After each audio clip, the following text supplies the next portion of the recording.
Greetings folks, today I will go through the 21 skills that are in Oblivion Remastered and which one I will rank higher than others, depending on several factors. This guide is gonna be based around master difficulty, so keep that in mind. In Oblivion you can max all skills regardless, so this is only a matter of preference and priority depending on your playstyle. Okay, let's begin. Security is the main skill that allows you to open locks. The only alternatives are spell from the Alteration skill line. However, it's not necessary because at level 10 you can do a quest for the Deadric Prince Nocturnal that will award you with the Skeleton Key, which is an infinite pick lock that will also give you plus 40 security as long as the item is in your inventory. You can just spam auto-resolve and eventually any lock will break with enough try, no matter the difficulty. Speechcraft is related to the mini-game of reaction that NPC have toward you. Most of the time you will just bribe them, and the bonus of Speechcraft are associated to that. Why it's really not that good? Because Mercantile level 100 exists, plus Illusion as charm spells, so even for mages you have ways around this. Mysticism is a school of magic that is not without merits. It's the main way to cast Soul Trap to fill soul gems. It also provides some spells that are quite useful, for example, Spell Absorption, Reflect Spell, and Detect Life, and also Telekinesis if you want to add that as well. The main problem with Mysticism is that it's not particularly useful, and even the Soul Trap effect can be easily replaced by certain items, such as Umbra, a sword that has the built-in Soul Trap. Moreover, you can make weapons with the Soul Trap effect. Next one is gonna be another school of magic, and I'm talking about Alteration. It's not an offensive school magic. What it does, it brings a lot of quality of life through the feather effect, which will allow you to carry more stuff through your dungeon runs without being too encumbered. The water breathing effect if you're not Argonian, or you do not have yet the Finglam, which is an helmet west of Anvil that will allow you to get water breathing for free. So that is already a couple of reasons why this school of magic is not that powerful. Moreover, opening locks through Alteration has the same problem of security. Why do that when you can just get the Skeleton Key? Next one is gonna be Athletics. Athletics is something that is essential for every build because at max rank it will allow you to sprint without consuming any fatigue. It's good if you're a warrior to get in melee, it's good if you need to run away, and it's something that will level up regardless of you wanting it or not. It's gonna happen just as you do stuff, which is something that should not be underestimated. I'm gonna rank Acrobatics in Lil Strong. The reason why I'm ranking Acrobatics a little strong, pretty much Acrobatics allow you to jump higher. The Expert will even allow you to jump through water. Here is the thing, we have water walking spells if you want to do that, which are better, and it's fun, but it's not something that will radically change your game. If you're a stealth archer, it's true that there are situations where you can jump on rocks and avoid certain melee enemies. Like, it happens often, but if they have a bow or access to magic, they will most likely still be able to hit you. This is why I think it's less important than Athletics. Moreover, you will need to jump, and jumping consumes stamina, but it's something very easy to level up as well, so eventually you will have it up anyway. End-to-end. Now, if you're a monk main, I am sorry to say this, but of all type of damages, end-to-end, in my opinion, it's the weakest. It's not worthless, and you can still play Monk.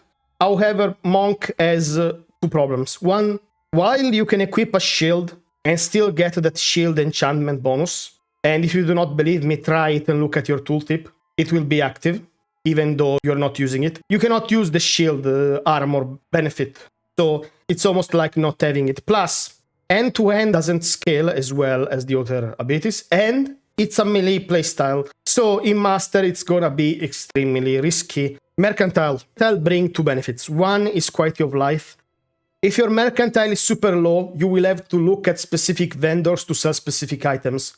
This is nullified by leveling up Mercantile. Moreover, at max rank, pretty much Mercantile give you access to the best deals ever. So it's the way that you're gonna ramp up your gold production, and gold abundant in Oblivion. If you play on higher difficulty, you will be not as rich as you think. Some of the way to make gold are pretty boring. I do not want to make a character and go outside of Skingrad to pick grapes and all that crap just to make potion and sell them. You should do that to level up Alchemy, but it's not fun in my opinion. Plus, the Mercantile is fairly easy to level up. Just join the Mages Guild and sell most of the crap.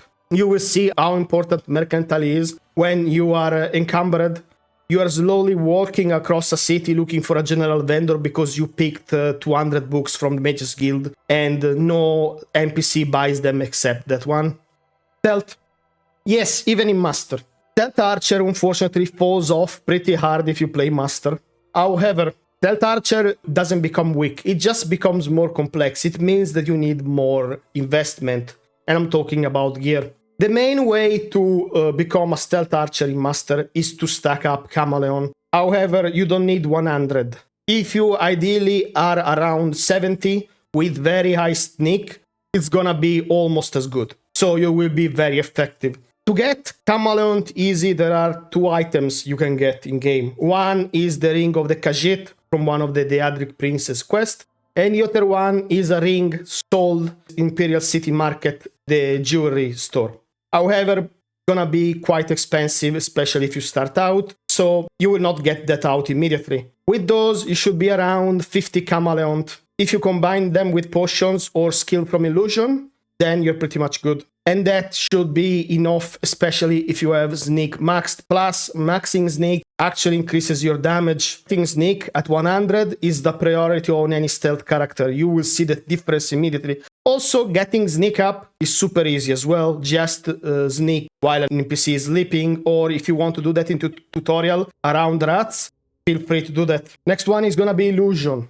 Illusion has 3 keys of spell. One is related to stealth, invisibility, and chameleon, which pairs well with what I said earlier, and should be something that all stealth archer takes. Also, it's easy to level up. The other 2 spells are related to charming and to paralyzing. The problem with paralyzation spells is that usually they cost too much magicka for what they are offering. I would still consider it to be a good branch of magic, however. Conjuration. If you're confused, I want you to make a mage in the tutorial, unlock your class, get the difficulty slider to master, and see how your summon hit hard. The conjuration is the mage carry in master. It's absolutely incredible. And plus, if you're a mage, this is literally free damage. Some of the summons like the Hydra and the Hydra Lord don't cost as much. So you can literally use it. They have 25 to 30 second duration. And eventually you can even make custom with spellcrafting. You can even make your own summon spell. But regardless of that, conjuration is really solid. Even if you are a spellblade and you have some extra magicka, consider conjuration. It's probably one of the best type of magic in the game. In super strong, we have block. I've seen some people making tier list or talking about block, and it doesn't get the love it deserves, because usually block is not as important if you do not play master, because if you do not block in master, especially at a low level, well, your health is gonna be gone. So block is extremely important because melee is penalized in master, especially so. You need to block, and using one-handed weapons in combination with block is a good way to do things. And also generally it's gonna be much safer because of how block scales as you level up. There are a lot of useful perks. You do not lose durability from your shield. Your blocking costs less, and you can even shield bash is also amazing. Restoration. Restoration is the main weight wheel. Anyone should have a decent level in restoration, unless you are in the position where, oh my god, I have 100 chameleon, nothing can see me. Oh, I have a custom spell that pretty much allows me to shred anything with a couple of casts. So, restoration, amazing. Take restoration, generally, it's my advice. The only problem with restoration, however, is that if your magicka pool is not super high, you will be taken through difficult decision. And this was the case for me in some fight while leveling up my mage. I was like, okay, do I summon or do I heal? Also, don't forget that alchemy and potions exist, so yeah, Don't be like me and actually prepare for attempting something hard. Armorer. I consider Armorer to be like Mercantile. It's there to save you time and money. It's something that you should have, especially if you are melee, because mages, stealth archers, usually do not get it as much as warrior. What this skill does is at the max level, you carry around a little hammer and you can forget about repair. It's powerful, yes, and I would consider it same as Mercantile, but a little better just because pairing is something incredibly annoying. And in Master, fight will last longer, which will mean that stuff will break faster. Marksman is strong. At higher tier, you can even paralyze people. Incredibly useful. You can probably, I'm gonna be honest, I never tried pure archer, because frankly, when I play Master and I see how many arrows it takes to kill something, I'm like, yeah, this is gonna be expensive. If you are a pure archer, non-stealth, let me know. So, Blade and Blunt both got reworked. In my opinion, they are in the same tier, but they are different. Blade is a little more offensive. Now with heavy attack, you apply vulnerability to physical. Blunt is more defensive.